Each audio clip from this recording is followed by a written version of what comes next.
কৃষক কৃষি তার উন্নয়ন সব নিয়ে আমাদের এই আয়োজন। বাংলার কৃষি বাংলার কৃষি বাংলার কৃষি ফলবে ফসল ভরবে গোলা আরো বেশি বেশি বাংলার কৃষি বাংলার কৃষি বাংলার কৃষি বাংলার কৃষি বাংলার কৃষি। কৃষি তথ্য প্রযুক্তি পরামর্শ এবং মাঠ ফসলের করণীয় সম্পর্কে জানাতেই আমাদের এই বাংলার কৃষি।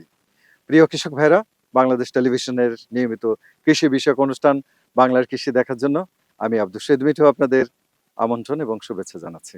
আমাদের আজকের বিষয় উচ্চ মূল্যের ফসল করলার আবাদ।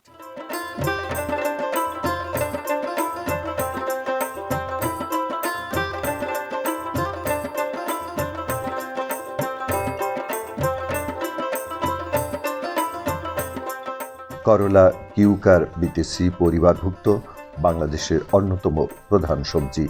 স্বাদে তিতা হলেও সকলের নিকট এটি বেশ জনপ্রিয়। বর্তমানে অনেকেই হাইব্রিড জাতের করলা চাষ করে লাভবান হচ্ছেন। নবাব এ ধরনের হাইব্রিড জাতের করলা। করলার ১০০ গ্রাম ভক্ষণযোগ্য অংশে থাকে ১.৫ থেকে ২.০ গ্রাম আমিষ, ২০ থেকে ২৩ মিলিগ্রাম ক্যালসিয়াম, ১.৮ থেকে ২.০ মিলিগ্রাম লৌহ এবং ৮৮.৯৬ মিলিগ্রাম ভিটামিন সি। এতে অধিক পরিমাণ খনিজ ও খাদ্যপ্রাণ রয়েছে। করলার রস বহুমূত্র, চর্মরোগ, বাত এবং হাঁপানি রোগ উপশম করে।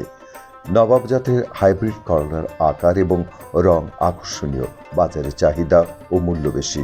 রোপণের ৪০ থেকে ৪৫ দিন পর থেকে সংগ্রহ করা যায়। গড় ওজন ১০০ থেকে ১৩০ গ্রাম। রোগ বালাই সহনশীল জাত। প্রথম উত্তোলনের পর ১০০ থেকে ১২০ দিন ফসল সংগ্রহ করা যায়। একর প্রতি ফলন ৩৫ থেকে ৪০ টন। যশোর জেলাধীন বাঘারপাড়া উপজেলার গাইসঘাট গ্রামের কৃষক প্রশান্ত মণ্ডল তার ৯% জমিতে নবাব জাতের করলার আবাদ করেছেন। তিনি জমিতে মালচিং করেছেন, গাছ মাচায় উঠিয়ে দিয়েছেন, হলুদ ভাত ব্যবহার করছেন। করলার আগে এ জমিতে তিনি আলু চাষ করেছিলেন।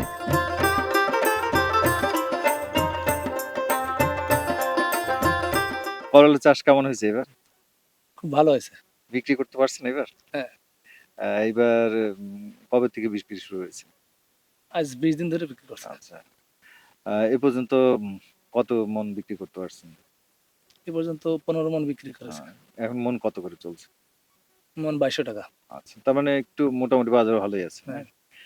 করলাটা চাষ করতে হলে প্রথমে কি কি দিকে খেয়াল রাখতে হয়? প্রথমে চাষটা কয়টা চাষ দিতে হয়, তারপর সার মাটি কি দিতে হয় একটু যদি বলেন তো। এটা আলুর জমি, সেই হিসেবে আপনার চাষ আছে ৩টা দিছি। আচ্ছা। আলুতে অনেক সার দেওয়া থাকে হ্যাঁ। জমিতে। হ্যাঁ। সেজন্য চাষটা একটু অল্প দিলে সমস্যা হয় না। আর প্রথমত মূলত আছে জমিতে আমরা ব্লিচিং পাউডার হ্যাঁ।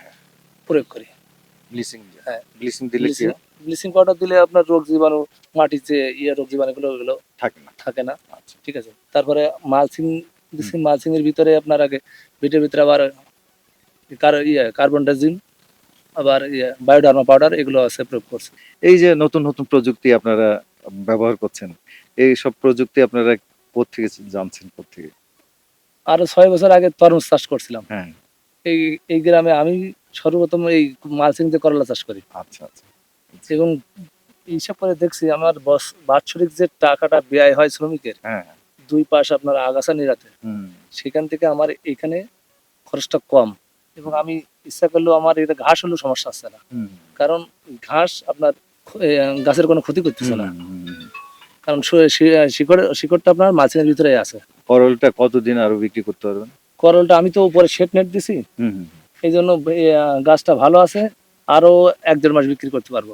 শেড নেটটা এই ৩-৪ দিন আগে খুলছি ঝড় বাতাসের জন্য। আচ্ছা আচ্ছা। এটা পরে কি করবেন? এরপরে আমি আবার করলা করবো। রোগ বালাই কি হয় কোনো? রোগ বালাই আসে, ঠিক আছে, ডাউন মিলভিউ রোগটা আসে, আর ফলের মাছি পোকা। এটা প্রতিকার কি করেন? প্রতিকার আমরা ফেরোমন টপ দিয়ে আছে। হ্যাঁ, ফেরোমন পাত, হলুদ পাত। হ্যাঁ, হলুদ পাত করে দিই। ওগুলোতে আটকে যায়। হ্যাঁ, ওইগুলো তার মানে আটকে যায়। আমরা বলতে পারি কি এটা নিরাপদ ভাবে চাষ হচ্ছে? এটা করলার কোনো অতিরিক্ত মাত্রায় কোনো বিষ প্রয়োগ করা লাগে না, নিরাপদ ভাবে। নিরাপদ ইয়ে। এ জমি থেকে তিনি বর্তমানে প্রতি সপ্তাহে 20 মণ করে করলা সংগ্রহ করছেন। এভাবে 6 থেকে 8 সপ্তাহ করলা সংগ্রহ চলবে। করলা শেষ হওয়ার পর তিনি এ জমিতে আবার করলা চাষ করবেন।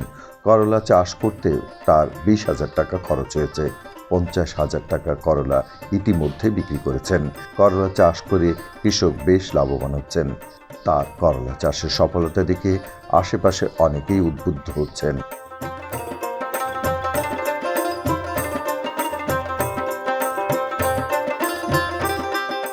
চাষাবাদ কি কি আছে আপনি? এখন তরমুজ আছে আর করলা লাগাতে হবে। করলা কি লাগাইছিলেন এর আগে? হ্যাঁ, এর আগে তো চাষ করেছি, তরমুজে যোগ দিয়ে এই বছরে চাষ করিনি, ঠিক আছে, করেন কম নাই? হয়েছে, এখন করে এখন করবেন না? এই যে এই ক্ষেত দেখা দেখি হ্যাঁ। এমনি করলার বাজার কেমন? বাজার তো এখন ভালো, এখন 55-60 টাকা করেন বান টান দিয়ে বা সার মাটি দিয়ে 50 থেকে 55,000 টাকা খরচ হবে।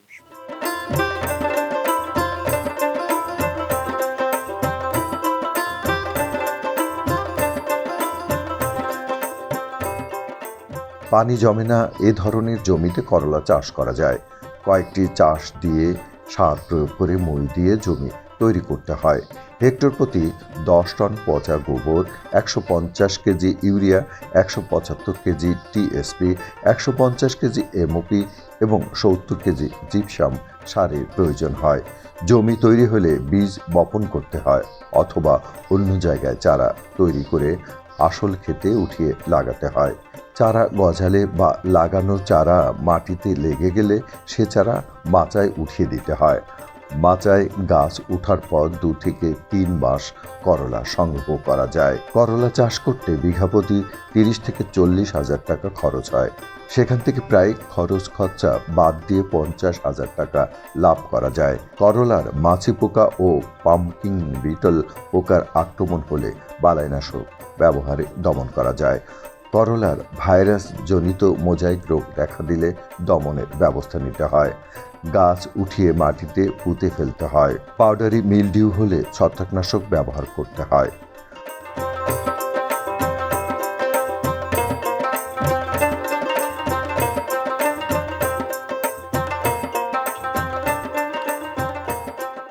আমরা আজকে যে ক্ষেতটা আছি এটা হচ্ছে করলা ক্ষেত।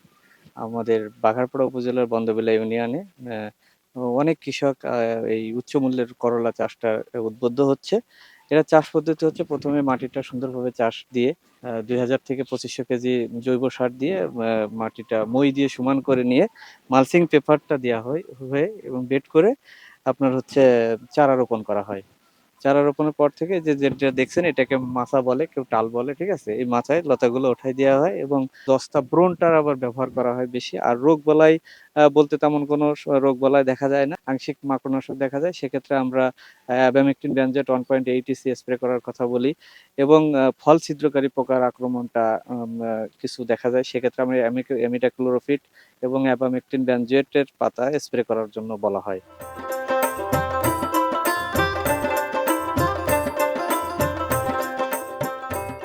করলার পাতা ও ফল উভয়ই ভক্ষণযোগ্য।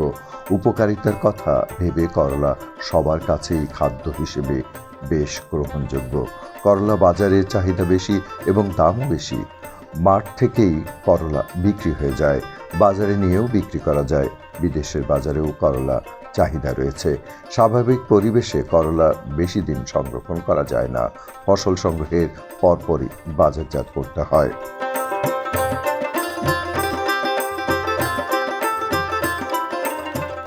করলা খুবই উৎকৃষ্ট মানের একটি ফসল এবং এটা চাষ করা হয় সাধারণত উচ্চমূল্যের ফসল হিসেবে বাঘারপাড়ায় ব্যাপক হারে করলা চাষ হচ্ছে। এবছর আমরা 40 হেক্টর জমিতে করলা চাষের অন্তর্ভুক্ত করছি। আমরা এই করলা চাষের ক্ষেত্রে দেখা যাচ্ছে আমাদের কৃষক খুবই অল্প পরিমাণ টাকা ইনভেস্ট করে, সাধারণত বিঘা 40 থেকে 50,000 টাকা কৃষক খরচ করে এবং এর উৎপাদন খরচ খুবই কম। তাছাড়া এই করলা কৃষক যখন বিক্রি করে, 1 বিঘা জমিতে কৃষক করলা চাষ করে 1,40,000 থেকে 1,50,000 টাকা কৃষক বিক্রি করে।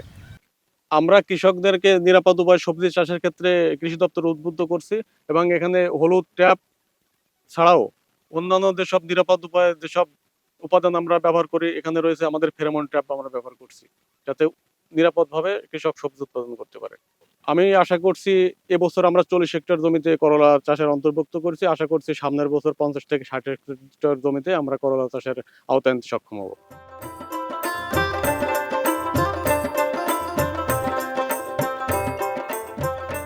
করলা বেশ উপকারী সবজি।